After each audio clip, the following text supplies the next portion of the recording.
Welcome to HinduPost, Mr. Rabindra Ghosh.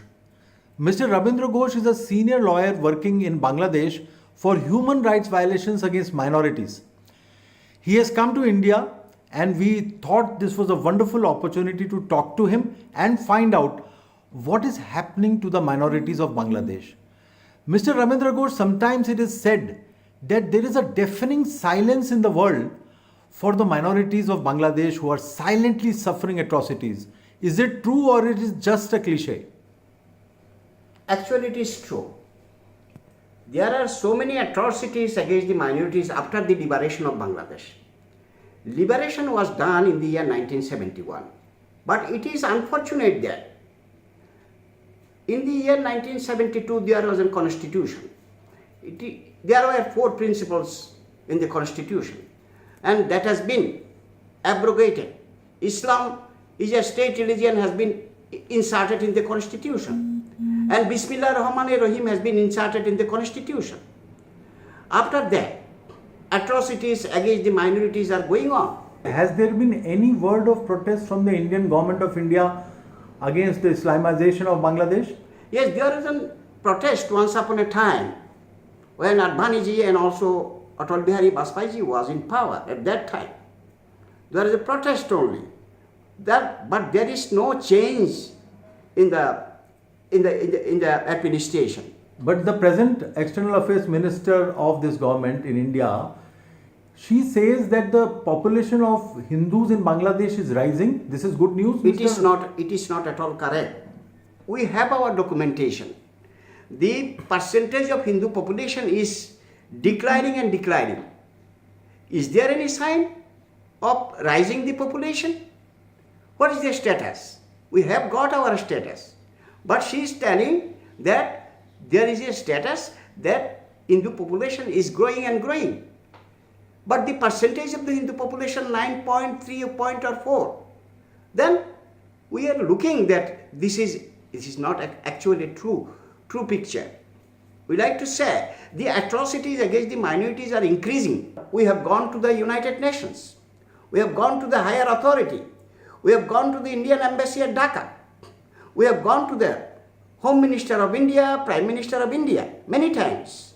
And we are traveling so many countries of the world to protect the interest of the minorities of Bangladesh. When the External Affairs Minister of India, Mrs. Sushma Swaraj, said that the population of Hindus is rising in Bangladesh, did you lodge a protest against this statement? It is not true at all. Because we have got data. The percentage of Hindu population is going to be declined day by day. How she could say that the population is going to be increased? From which data? Yeah, but then you should write to her, you should have written an article or you should have done something.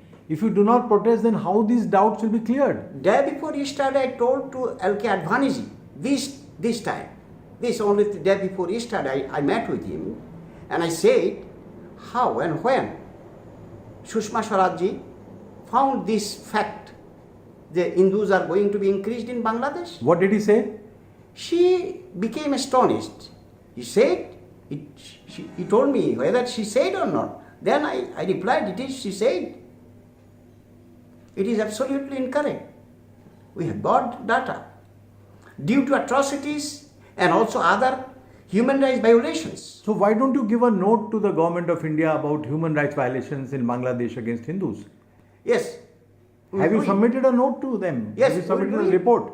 We'll do it. What does the report say? The report says the Hindu population in Bangladesh is going to be declined. Why is the population of Hindus reducing in Bangladesh? Because of the fact that continuous atrocities on Hindus and other minorities are going on.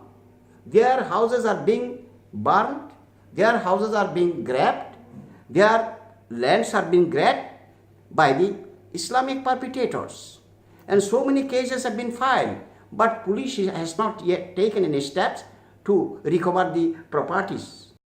I want to know that what kind of fundamentalist Islamic people are illegally migrating into India, especially into West Bengal.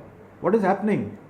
You know that the relatives of those fundamentalist Islam, those who are staying in Bangladesh, they are also now proceeding towards West Bengal and other parts of India.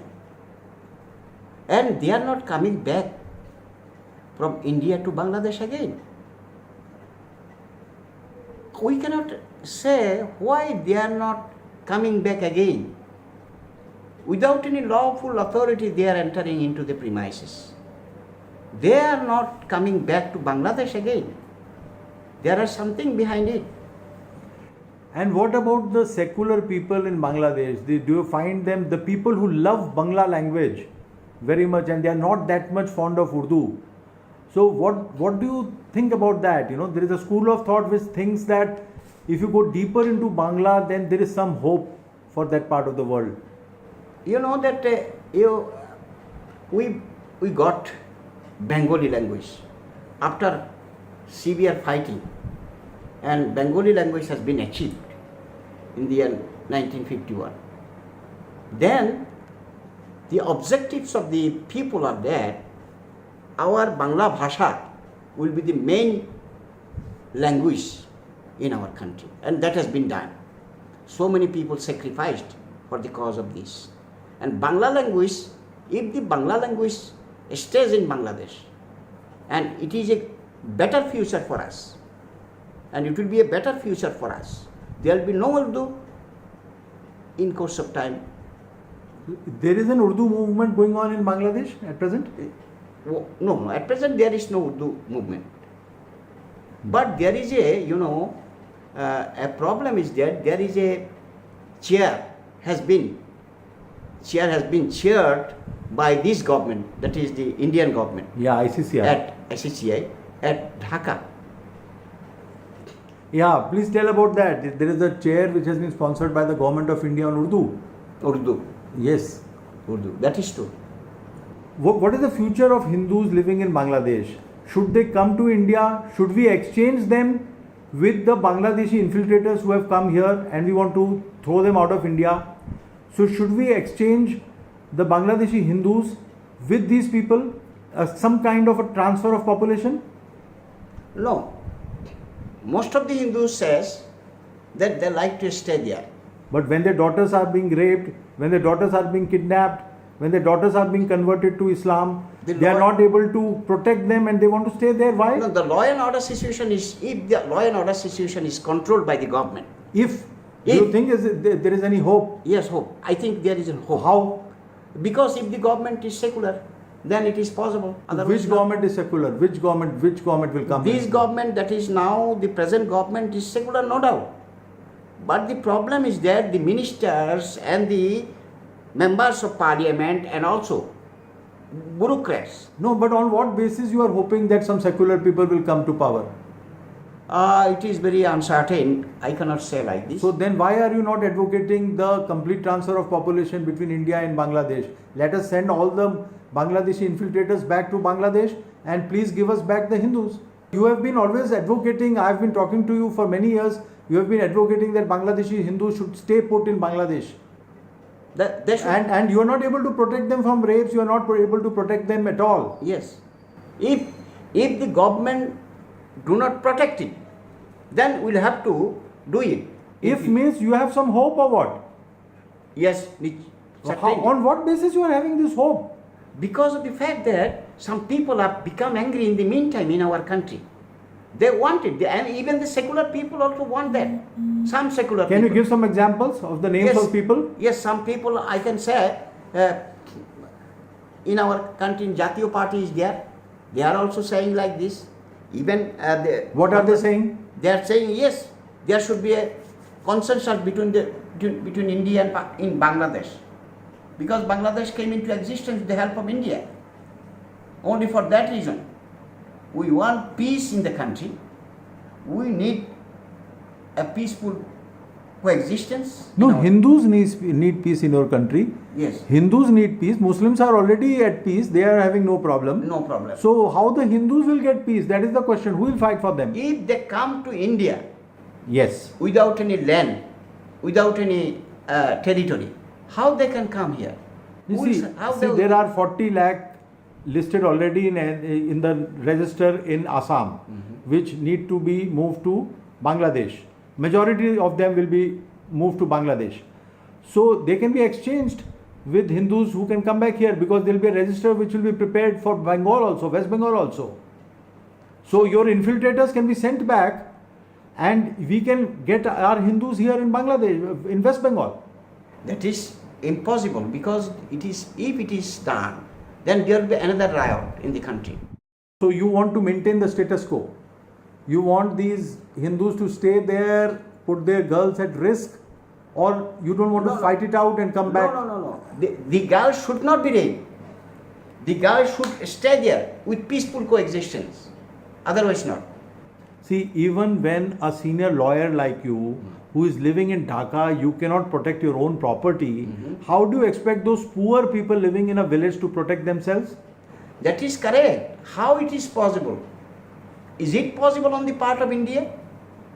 Not possible. Is it possible on the part of Bangladesh? Not. It is possible. It is possible. If those people come here, then they can be distributed equally.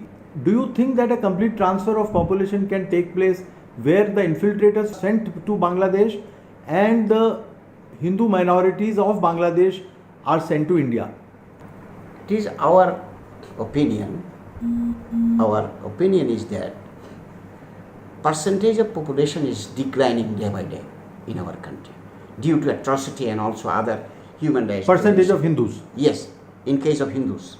And due to this reason, the population is going to be declined. Although the other report says that the population is increasing, that is not true at all. There should be a balance. That is a balance of power. Otherwise, it is impossible on the part of the Hindu population to stay there in Bangladesh. What other solutions you have in mind? And have you approached international organizations like the Amnesty International or the US Senate? Yes, we have gone to the Geneva, the United Nations headquarters in Geneva. And we have approached many times. And I have approached 3 times in presence of the government of Bangladesh. And Geneva has not taken any step. And till today, they are not taking any step regarding the persecution of the Hindus in Bangladesh. It is very unfortunate for us. And so, what about Amnesty International? Amnesty International was given letters and also memorandum of appeal, but they have not yet taken any steps regarding this matter. In the end, I'd like to know, is there anyone supporting you? Your organization, is anyone at least sympathetic to you in India? Since long I am visiting India for the protection of the rights of the Hindus of Bangladesh. So many people has come forward for the protection of the rights of the minority Hindus, and especially from RSS, BSP and also other political leaders, they came forward for and expressed sympathy for the Hindu population in Bangladesh. And the coming to power of BJP in a big way in India, when we saw the government of Narendra Modi ji, has it helped you in any way, the Bangladeshi Hindus? They are trying. The embassy at Dhaka, the Indian embassy at Dhaka, they are trying. They are also constructing some temples in the meantime. There are so many temples have been reconstructed by the Indian government. That is also very important thing to be discussed. You mean to say some of the temples in Bangladesh are being reconstructed with help of the government of India? Correct. Where are these temples in Dhaka? In Dhaka there is a Dhakeshwari temple, and Indian government has given fund for the renovation of the temple. And there are some other temples also in Sylhet, in Rajshahi, in Chittagong, and in also Khulna. They have contributed a lot for the protection of the rights of the Hindu communities in Bangladesh. What kind of protection? Protection means they are telling to the government of Bangladesh that you please protect this you please protect this. And they are also requesting the government of Bangladesh to protect, and to somehow they are trying to do it. When the government of Narendra Modi ji came to power in Delhi, it was said, and they are working on a bill also, that the Hindus in Bangladesh, they are most welcome to come back to India if they want. Yes, we have heard it. Then so many people are coming in the meantime. But what is happening? They are being arrested by the police in some cases. Then where they will go? In some cases, there are some instances in West Bengal. You mean to say that the Bangladeshi Muslim infiltrators are coming and living here in Delhi and Bombay, in far off places, but the Hindus who are coming from Bangladesh are being arrested even in Kolkata. Two are now in jail. So have you brought this matter in front of the government of India? Have you submitted any evidence or any report Yes, about I will this? be able to submit evidence, because there are two persons, they have complained me that we are now in the jail custody. So have you submitted this? Not yet. I will submit it. Okay. So kindly let us know what happens about this. And you are a brave person fighting alone a very, very difficult battle in Bangladesh. And I hope the Hindu organizations in this country, in India, they learn from you, your bravery. And we salute the people of Bangladesh, the Bangladeshi Hindus, the way they are following their own dharma and the way they are living in extreme circumstances and trying to survive in Bangladesh, in the Islamic Republic of Bangladesh. Many, many congratulations, Mr. Rabindra Ghosh. Thank you very much for this. Thanks.